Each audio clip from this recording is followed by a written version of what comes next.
Hey everybody, welcome back. I guess welcome us back. I hope you're taking us back. It's been a little bit, been a couple of weeks or more since we did any videos, since we released any. Just been some stuff outside of work going on. Just been one thing after another. Making YouTube videos didn't feel like my highest priority. And maybe I should have. Maybe moping around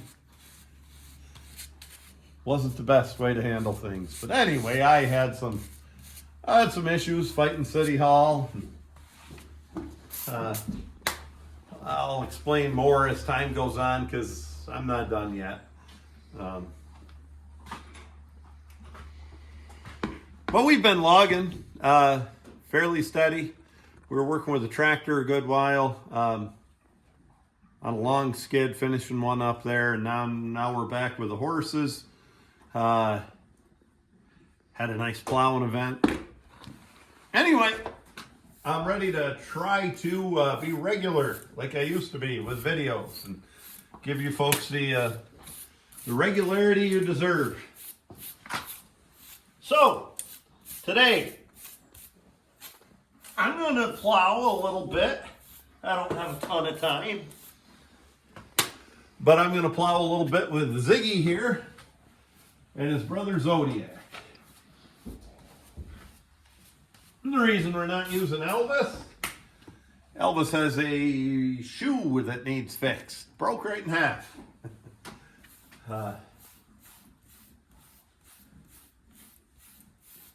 In fact, that happened during another video that we did that I haven't released yet. And I think I'm going to release this one before the other one. My buddy Ziggy. I'll tell you what, this horse is becoming one of my favorites. He's a 2-year-old.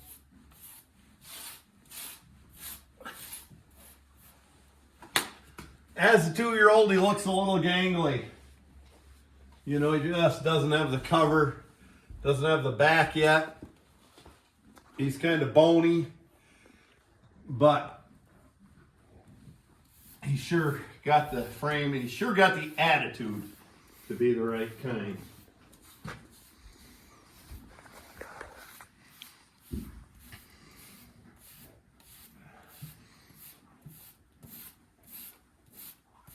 So last spring, he did just a squirt of plowing. Him and Ziggy, Zodiac, he is Ziggy. So we know he can, and he was plowing with 3 horses this year. Just a very cooperative, good boy. And you folks, if you watch back in the videos,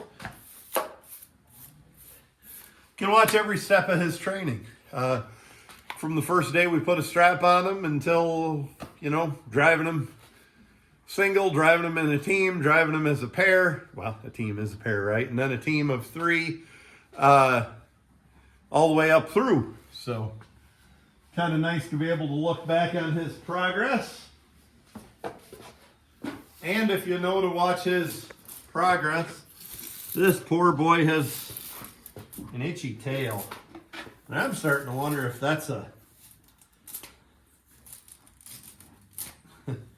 quirk, not a real itchy tail. Just something he does. I don't know. Oh, that's sickening to look at in a barn full of beautiful horses. We just had the first good frost of the year here. I'm going to give him another dose of wormer and see where he stands. I'll tell you what, from where I'm standing, if you look with me, Nick, that's a good looking horse. He's got a little potential.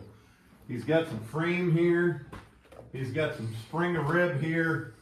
He's got a decent neck.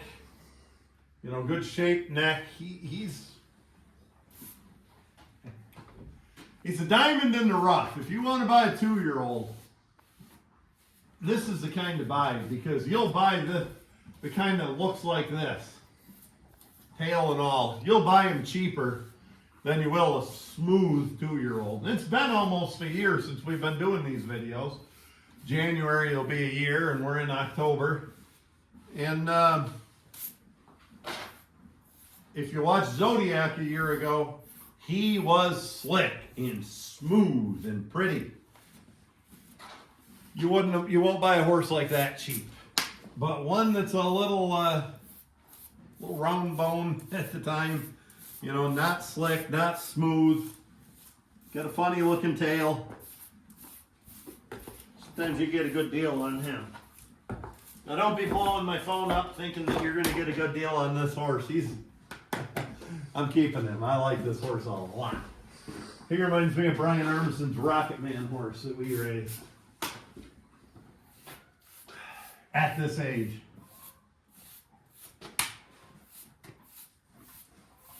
And that might be a pretty bold statement because there aren't many Rocket Mans out there.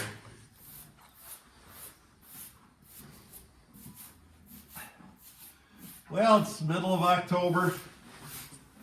Weather's not bad.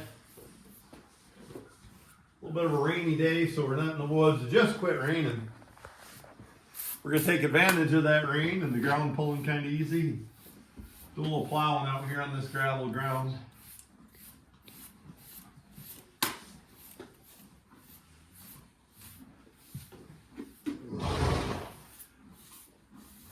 Horse pulling's over for me.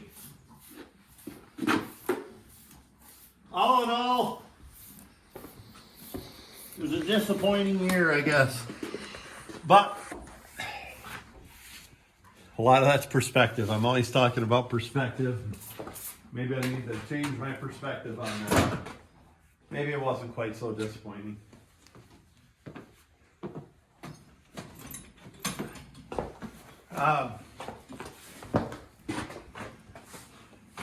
Tell you what we're going to do. We're going to put him right in this tie stall here.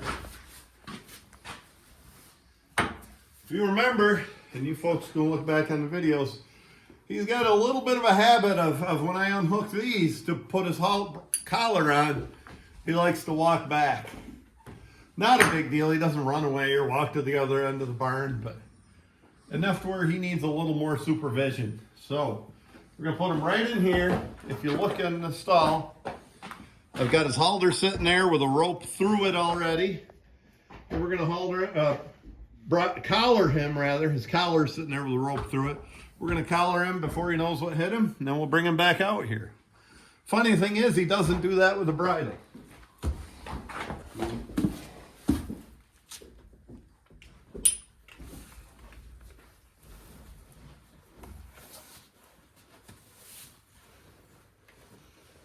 That's a good way to collar a horse. So he didn't fidget at all, but he didn't know what hit him either.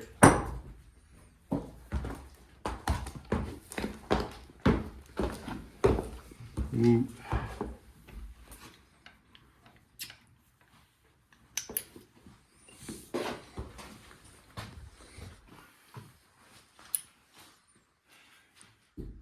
We'll get into the woo-woo, Nick.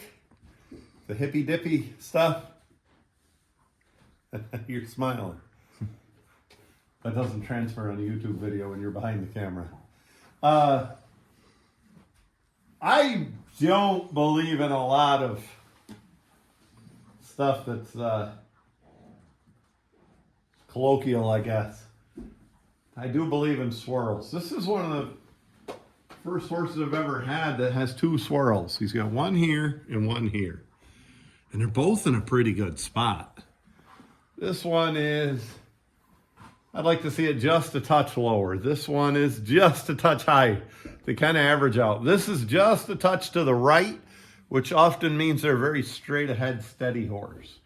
I like both of his swirls. They say a two-swirled horse can be crazy acting, or one day and calm the next. This guy is rock steady.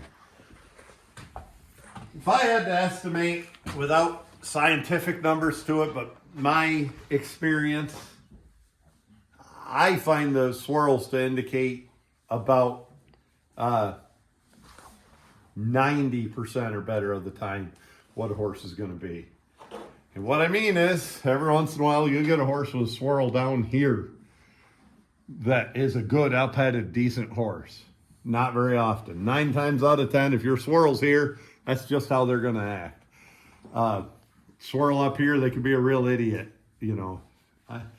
I like them. Well, let's show you what I like. And I don't get into the body swirls. I do kind of want to learn more about that stuff. Hey, dummy. So, we all know this horse. He's coming out next. Zodiac. Zodiac has an absolute perfect swirl and a perfect shape ahead. Now, he might be the 1 out of 10 that goes the other way, the 10%. I don't know. Or he's just too smart for his own good. Elvis isn't bad. Elvis's mom was a little better than this. She's outside right now, but come here, buddy. Come here, Elvie. So Elvis's swirl's right here, a little to the right, and just a touch low. I'd rather see it right here. A little to the right, they say, means a very steady horse, and Elvis certainly is. I don't know. I believe in it.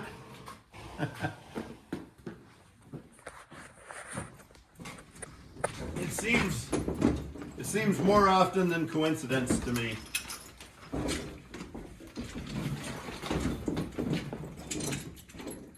I'll tell you something else about it. I get beat,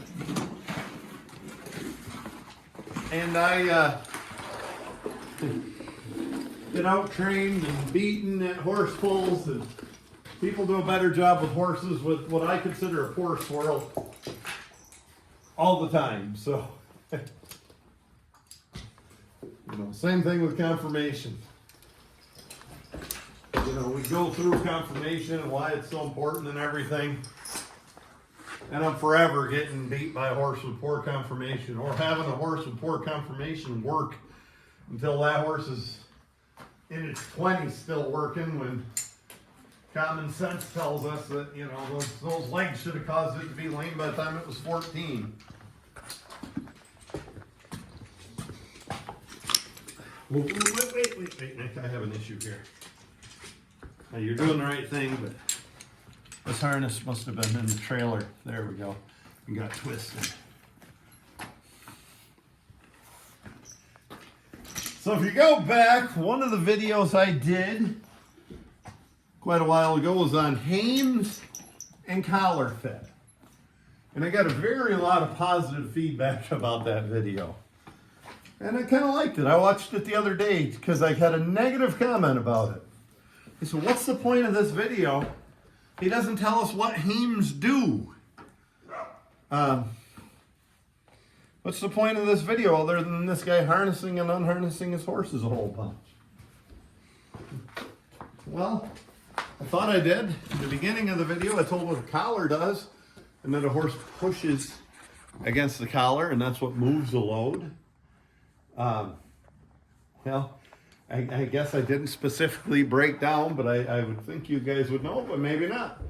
The hames fit inside of the collar, and that's what essentially harnesses the collar. That's what allows the horse to push and to keep its shape, and the hames will allow that collar to push back through this tug and move the load forward. So I'll answer that complaint, that's what a set of hames does.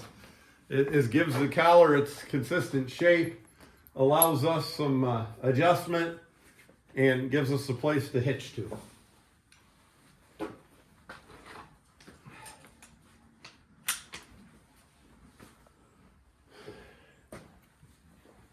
Let's get the other purple people eater out.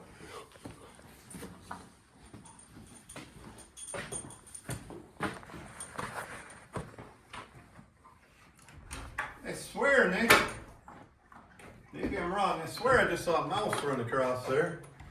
Oh, it was a shadow from upstairs. We've got 5 full-grown cats around here. We shouldn't have mice.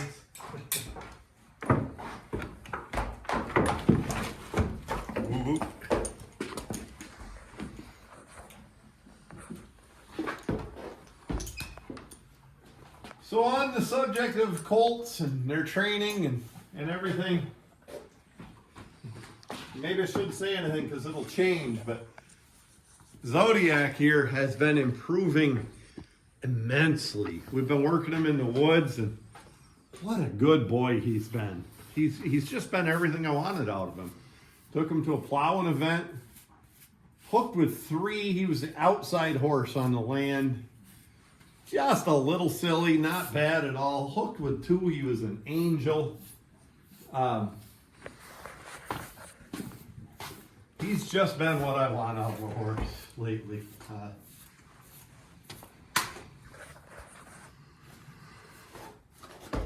Yeah, you're growing on up.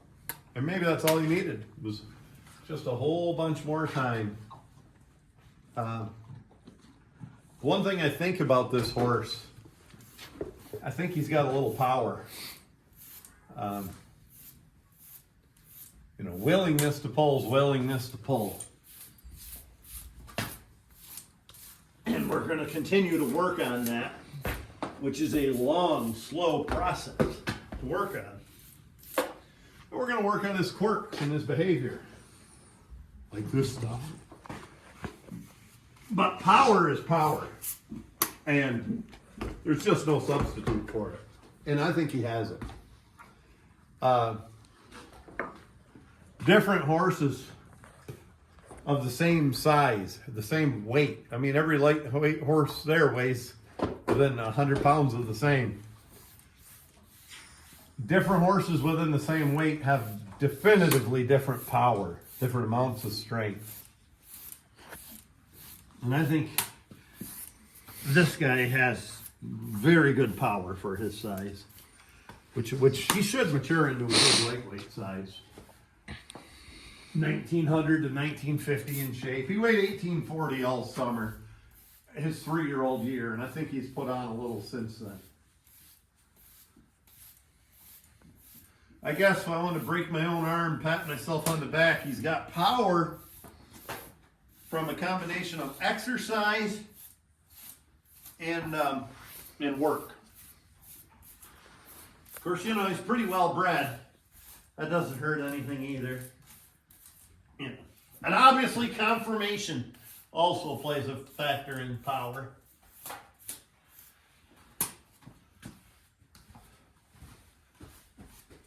This guy started working, exercising over a year and a half ago, and getting trained. And he always gets a lot of turnout.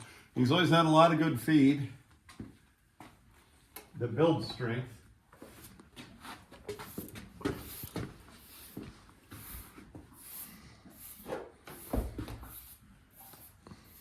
And I think you can build power. You take a young farm kid,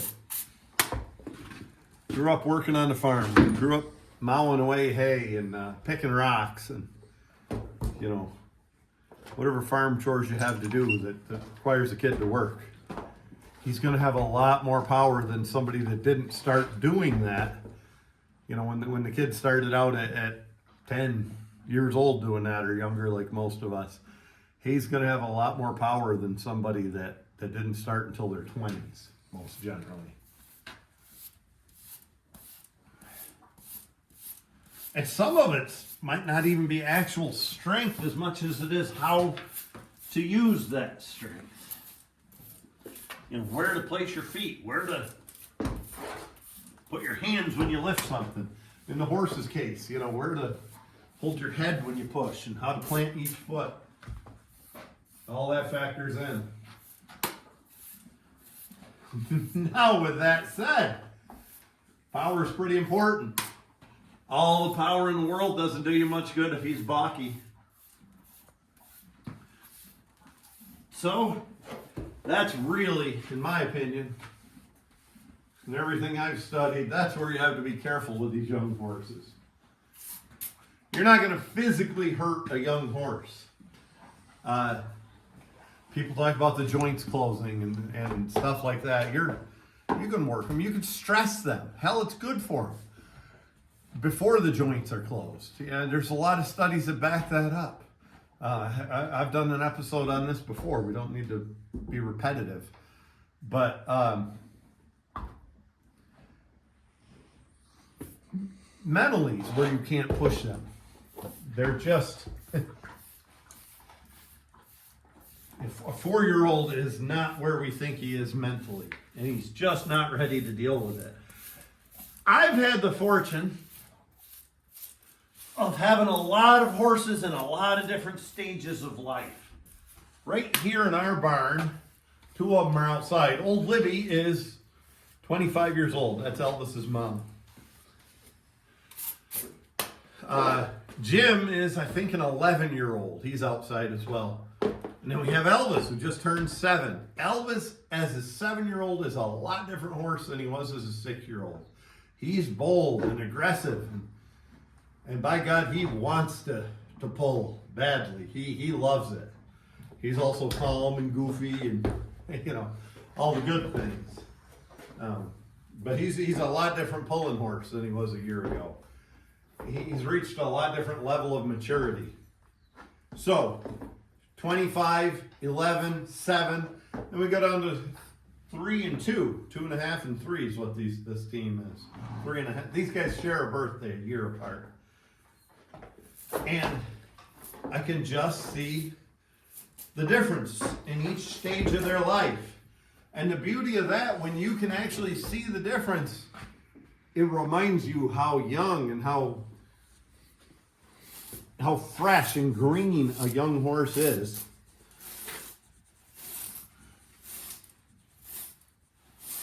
And it reminds you to take it easy on your young horses.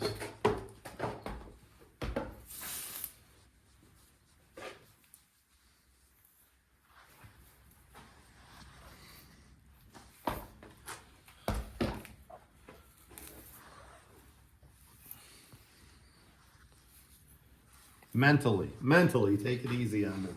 Just don't put them in a situation they're not ready for.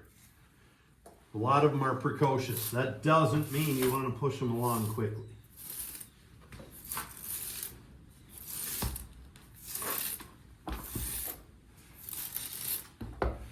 This guy will be 4 next year, and he's, put it politely, delayed. He's just not mature for his age mentally. Next year is going to be another year of taking it very easy on him. He might go to some farm horse pulls, but he's not going to be expected a lot. We take it easy on him in the woods. You know, he's got a big advantage on the eveners. And we try not to put him in any bad spots where he's really got to pull. Even though he's kind of proven himself worthy of that more. We're walking that line not to hurt his confidence. We'll continue that next year. 5-year-old year? Maybe. Usually your 4-year-old year, you can start pulling them a little bit competitively, you know. 5-year-old year, you can get after them and pull them. I don't mean get after them, but, you know, pull them.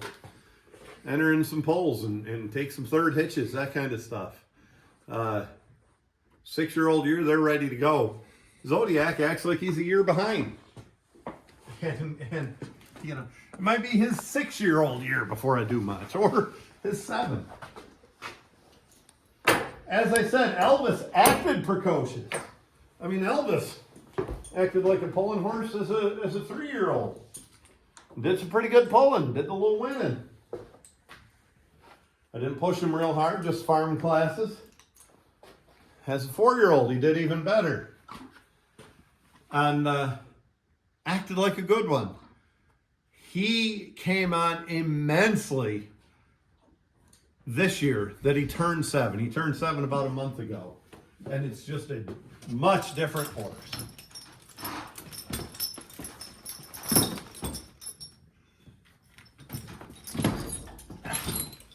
So, you guys have heard one of my favorite sayings. Everything takes time, patience and time. The only thing a horse does overnight is dies. Everything else takes time.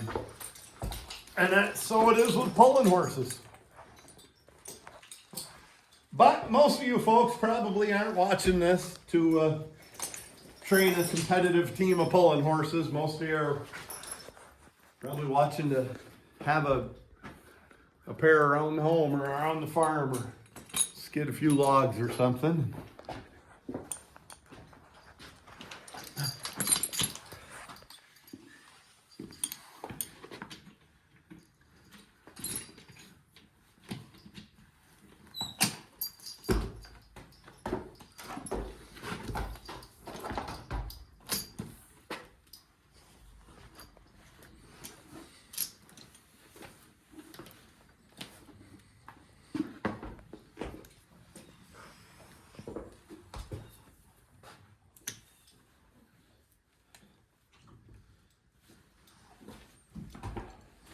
All right, Nick, why don't you shut her down? We'll find the bridles and lines, and we'll get hooked to the plow.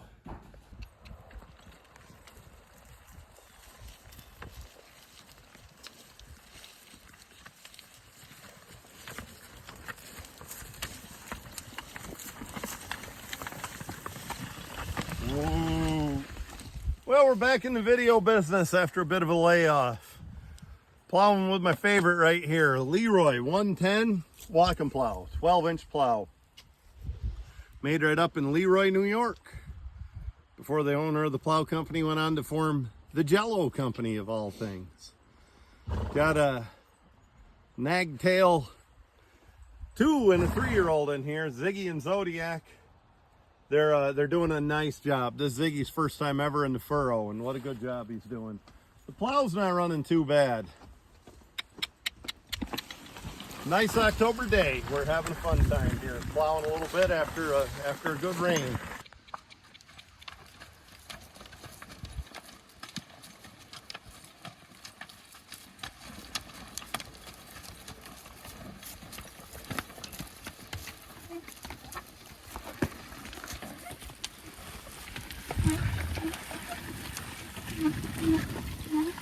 Ooh. Well, this is the preferred walking plow where I come from.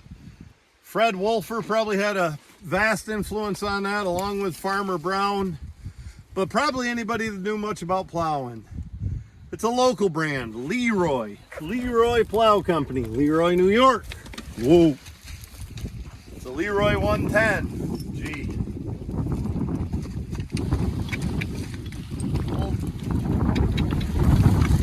Snaggletail there, Ziggy, has never been in the furrow. This is his first 100 feet in the furrow. And he's adjusting well.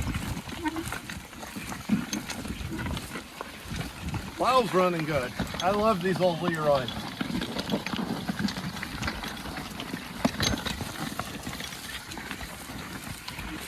This is a 12-inch plow. It was made to be a 2-horse plow. Made to be pulled by 2 horses. You know, you saw me plowing with the Pioneer plow. That was made to be pulled with a tractor. That's a tractor bottom. Whoop, G. So you notice that horse was in and out of the furrow, and I really didn't screw my plowing up too bad. The reason is I have that chain, G, giving me some distance between my hitch and the eveners. And that allows me a good line of draft, as well as it allows me to keep plowing a straight line when the horses aren't walking in a straight line. Gives me a little reaction time is what it does.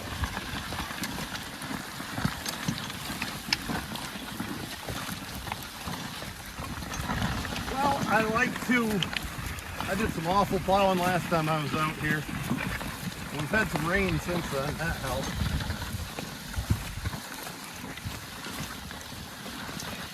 I like to have the taller horse on the offside when possible.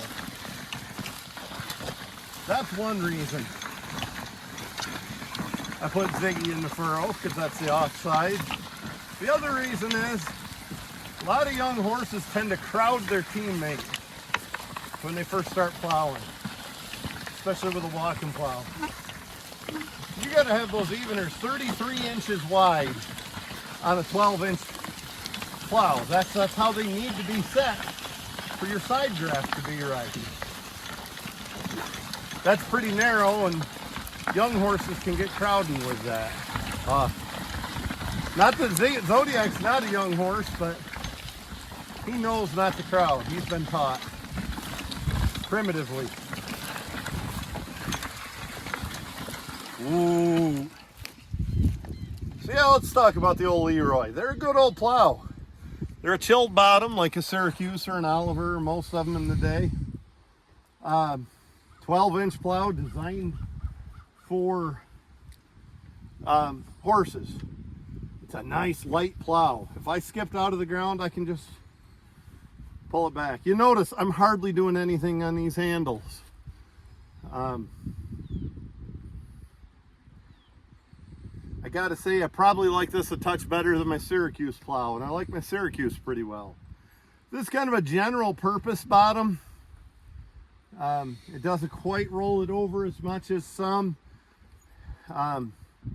It's made for all ground. You can plow clay on one end of the field and gravel on the other, and it works pretty well. Has a joiner in front of the plow, which is like a miniature plow to cut a path ahead of time.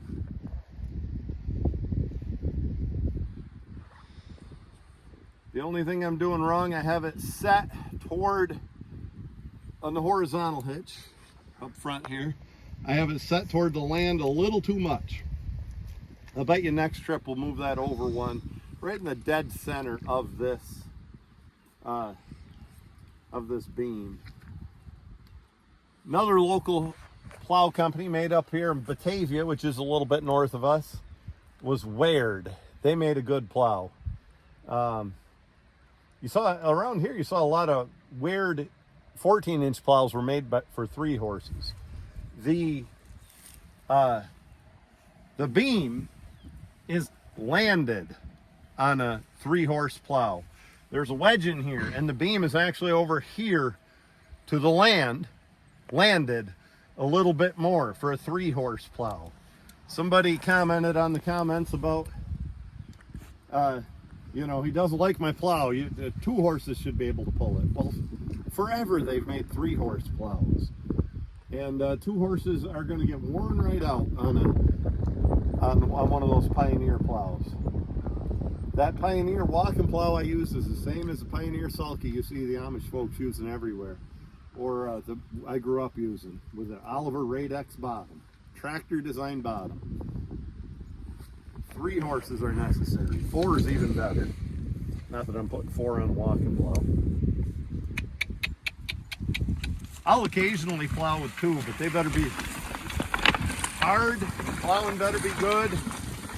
Most often we're not out there for, you know, all day at a time. Well, look at the job the old LeRoy's doing. The squirrel wall where I'm walking. Look at it covering completely. Look at me. Fingertip. This is hard plowing right here where the Amish supposed to have been going across. Compaction. Don't let them tell you Amish don't have compaction.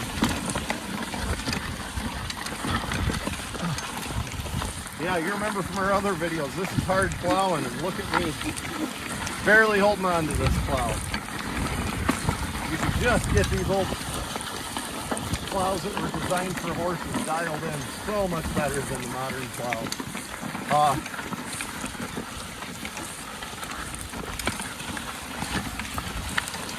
Of course whoops, gee, buddy. Well, out of the ground. Everybody saw me fighting with the rocks, getting thrown about. Well, on the flip side of that, we had rain all night, all morning, until just about an hour ago. And we're out here plowing on this gravel ground, so it's good and bad to live on rocky ground. Ooh, this is gravel ground around here.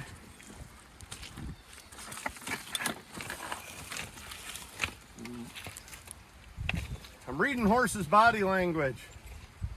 Zodiac's as cool as the other side of the pillow. Ziggy's not quite sure we're going to keep him working, keep him moving.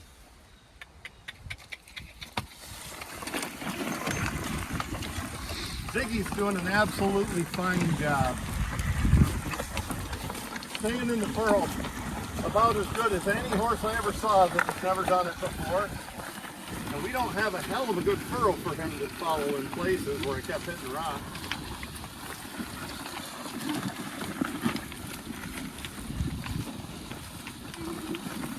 Zig, that was all you, bud. Zodiac.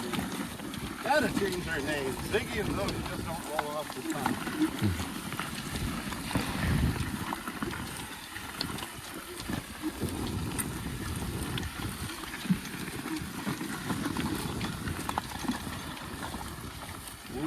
Most people who start plowing, and I'm no exception, tie their lines a little too tight to start with.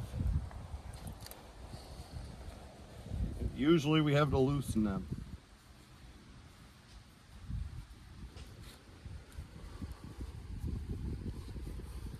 So it's just a little too tight. Most of the time, we also cut too wide a furrow for some reason. Our plow's over toward the plowing too much. We need to move that horizontal hitch toward the land after a while. We haven't reached that point yet, but we will. Oh, walk around the team. Show any view except that tail. Handsome boy, isn't he, Nick? Oh, yeah.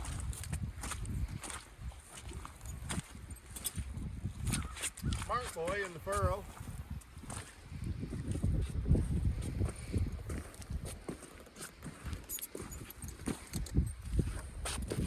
So you'll see me pull in the lightweight class where I belong most of the time. Occasionally you'll see me jump back into the farm class. This is why. Because if I ain't a farmer, I'll eat my hat. How's that for a farmer expression, eh? Yeah. Because I'll put any horse I've got on this walking plow, on a set of drags, on a green drill, whatever you need. And we do it.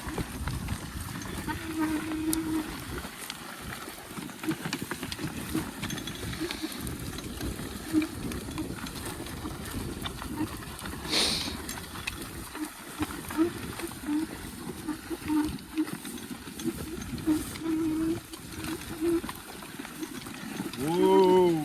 I'm going to talk about something here. I'm going to insert a picture I saw. An old picture of an 806 Farmall pulling 6 bottoms. And everybody in the comments said, you'd never do that where I live, by God. Yes, you would. You look at the kind of ground we plow around here. Look back at these last few videos of how it plows. My old man, when 806s were brand new, plowed with an 806 and 6 16-inch bottoms. Plow Chief bottoms, I think they were back then. And he'd have my brother Mike, this was before my time, take all the bolts out just to show that everything's running perfect. And that plow was level, and it was half as deep as wide, and that's how he plowed.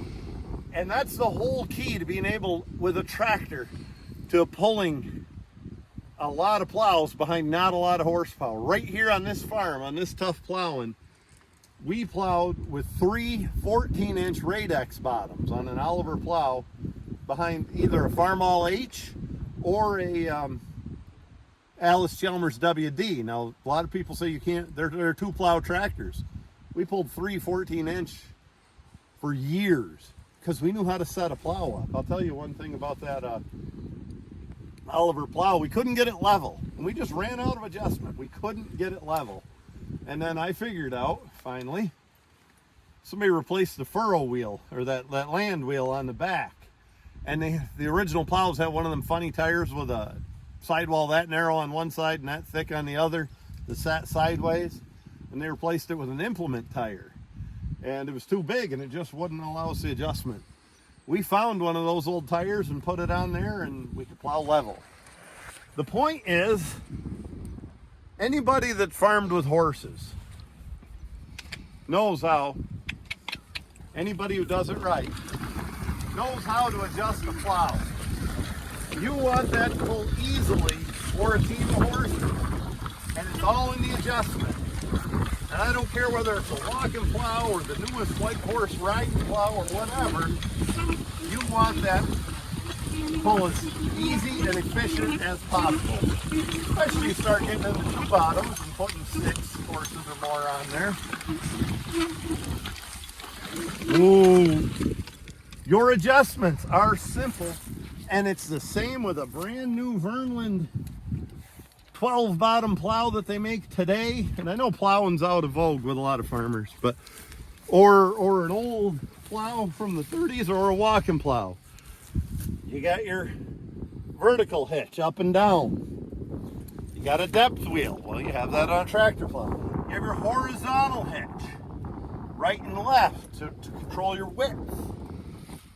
You have your joiner or disc holder, whichever you put on. Controls your furrow wall and helps control depth. And you need a good point or share on there that'll get into the ground and give you good suction. And if you have everything adjusted well, like I said, my dad with me with that Oliver plow used to have me take all the bolts out of that front hitch just to prove it was working right. With my brother Mike, he'd have Mike take all the bolts out of that hitch behind that 806 and that International 6 bottom just to prove it was running right. Well, watch this. I'm not taking all the bolts out, but look at my hand. I'm barely touching these. I'm not doing anything on these handles. Just to show you it's running right. Same thing. If you can get this running right, you're a lot better off plowing with a tractor plow. The plow basics are the same.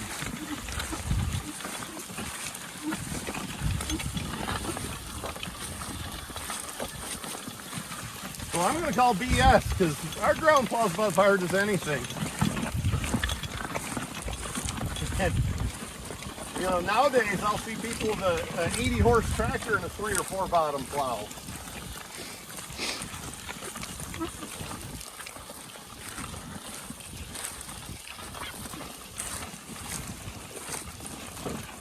By the way, my dad bought one of the first 806s here in New York.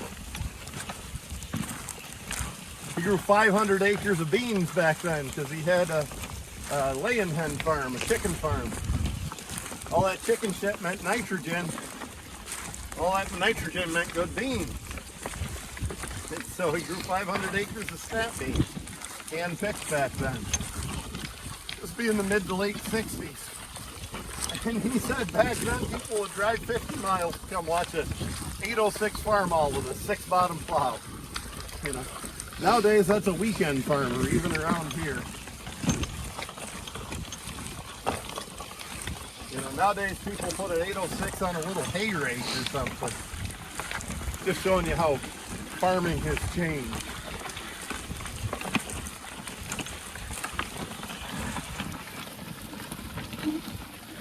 So Farmall had a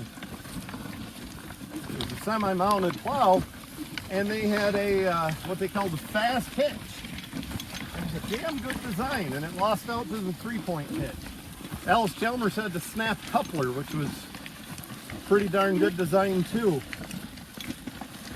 One thing they do, they pull from underneath, not hang on the back of the tractor like a 3-point hitch. And that also helps you pull extra bottom. This is the wet end of the field, folks.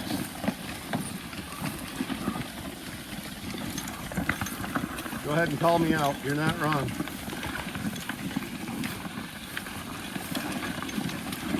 Whoa.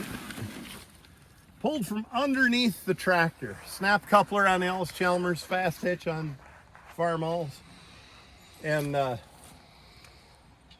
what would happen, the front of the tractor could dive and dip on a hill or a rock or something, and the back of the plow would stay level. And it would also just increase traction, especially on a fully mounted plow.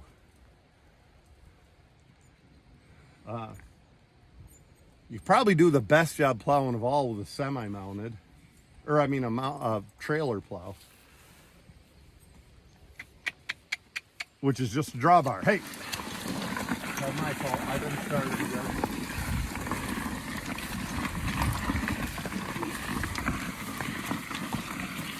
So, you know,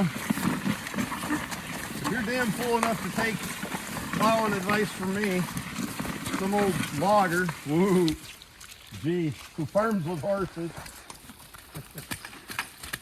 who never made his full living farming, you get what you get. Maybe I'm being a know-it-all and overstepping stepping out of my lane. I feel I'm pretty qualified on plowing. Jeep, woo, Jeep, Jeep, woo. See, Zodiac's being good. He pushed his brother into there. I usually don't approve of that too much, but it was the right thing. So we're going to start him. This end of the field did not used to be wet. Something happened to the drainage about 10 years ago, and now it's wet. And you get out of this wetness here soon.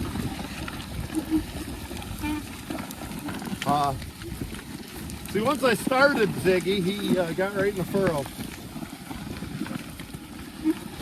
Even though he wasn't fully in when I started him.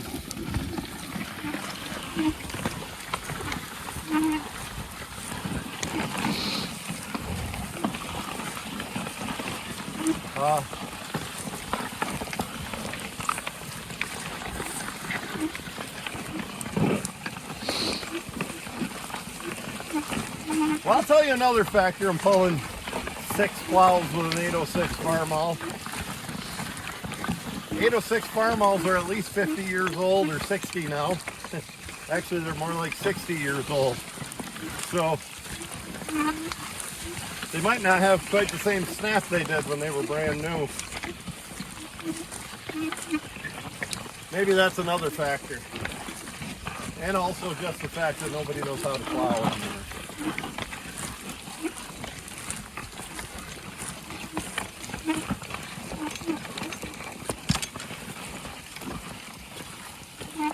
Plowing a little vetch under. Whoa! See this vetch? And we got it plowed right under. No, the vetch under your foot here, Nick. That weed there. That's one reason we plow, like deep plow. We call it deep plow. We're plowing 6 inches deep. But moldboard plow. It's a good step toward weed control to get that buried and flipped right underneath. You know, get a little compost in there, a little organic material underneath, and it just gets it to where that kind of weeds is less likely to grow back next year.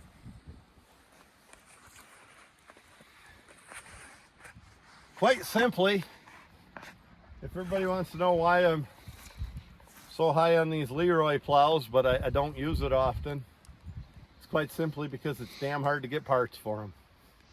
And I dread wearing the parts out. I'm more likely to find a whole brand new plow somewhere than I am parts very often. Got this up near Perry, New York. No, I didn't. Got it up near Warsaw, New York, not far from Perry, not far from LeRoy, where it was originally made. All greased up. It was sitting outside of a shop, but I don't think it had been outside very long. I think somebody was making more room in the old shop. The guy wanted 30 bucks for it. I was up there buying logs. I took it home, I changed a bunch of adjustments, started plowing. After a half hour, I put the adjustments the way the old farmer had it and went to it. I've got a second one of these. It doesn't look as nice, but it's as good a plow. And I do have a few parts for them. Just don't want to wear things out. Zig. Good boy.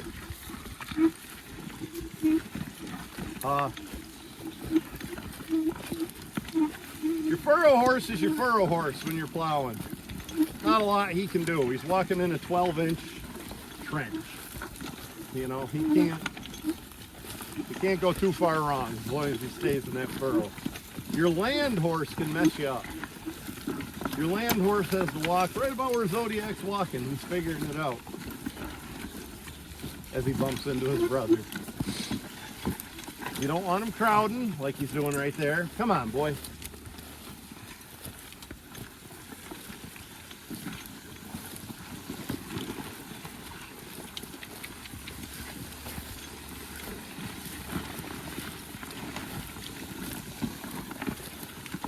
Whoa. Here's something else I do with plowing. Let's go right up front and look.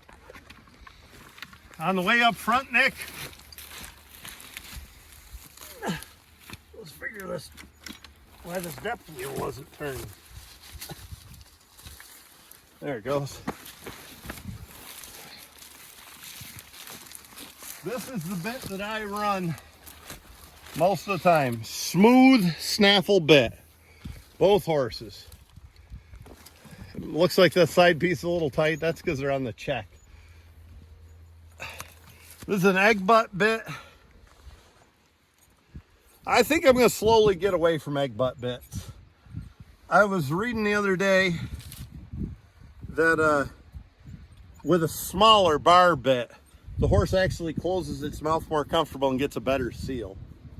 But this is what I plow with. I don't put them on a big bit, a harsh bit. You know, they better be trained. 2 or 3 year olds, and still they better be trained to walk off on that kind of bit the same as they do on a wagon or in the woods or whatever I'm doing with them. I might be alone on that, but whoop, whoop. But that's what I run. I run lines with a good wide cross line. Gee, whoa, whoa, dummy, whoa. All right, look at Zodiac fidgeting.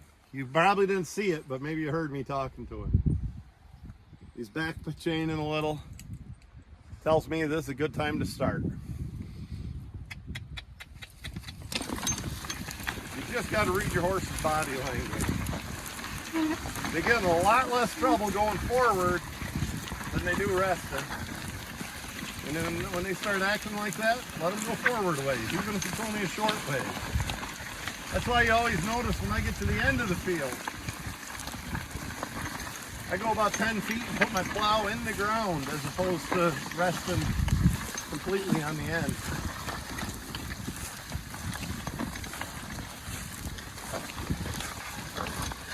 Would you walk? This is what happens. Oxen do this a lot. When they get walking too slow, they wallow, just like us. You watch a man that walks off at a nice pace. Ooh, he walks straight ahead. You watch somebody that walks nice and real slow, they wallow all around. With that said, I just bellered at the horses. Per usual, it's not their fault, it's my fault. I had them a little too tight on the lines. Loosen those lines, let them walk out there a little. I bet they won't wallow as much. That and they are young horses. So I loosen the lines so I'm not on the bits as much. There they go, they're walking better.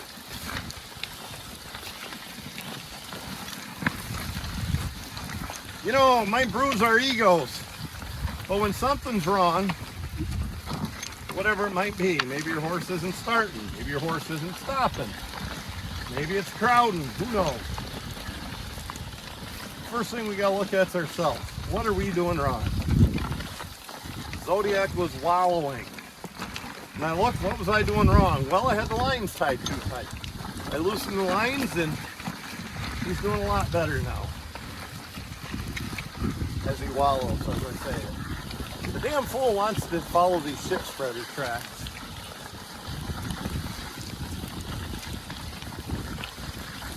Still, he's wallowing less than he was. Ah!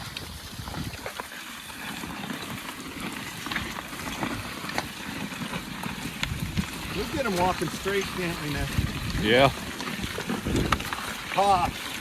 Ah! Ah! Terrible.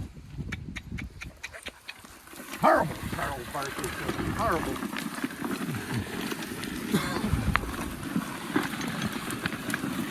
Again, this is his second furrow in the furrow. I don't expect a horse to act like a world champion plow horse this green. So if he started walking on the plowed ground instead of in the furrow, it's to be expected. I expected a lot worse, to be honest.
I'm going to wind this video down.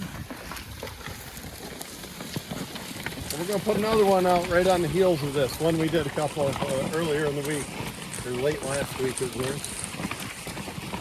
And we're going to try to stick with a good schedule and not let my neuroticism and whatever else I deal with get in the way of giving you folks good quality videos. Again, I appreciate everybody who watches and comments and subscribes.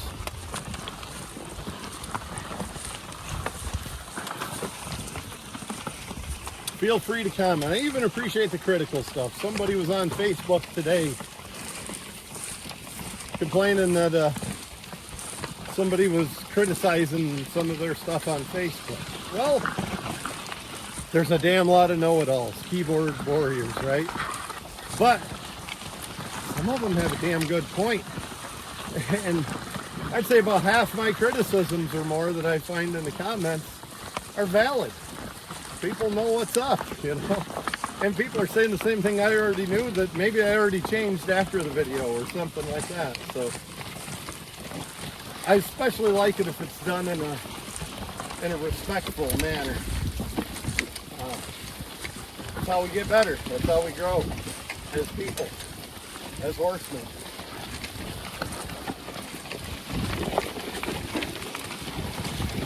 Now, if it's done in a crappy manner, you can keep that shit right at home. We don't need that. But if you do it in a good, respectful manner, I'll listen. I might not agree with you, but I'll listen. Well, that's a long way of saying thanks, folks, and we hope to be more regular with these.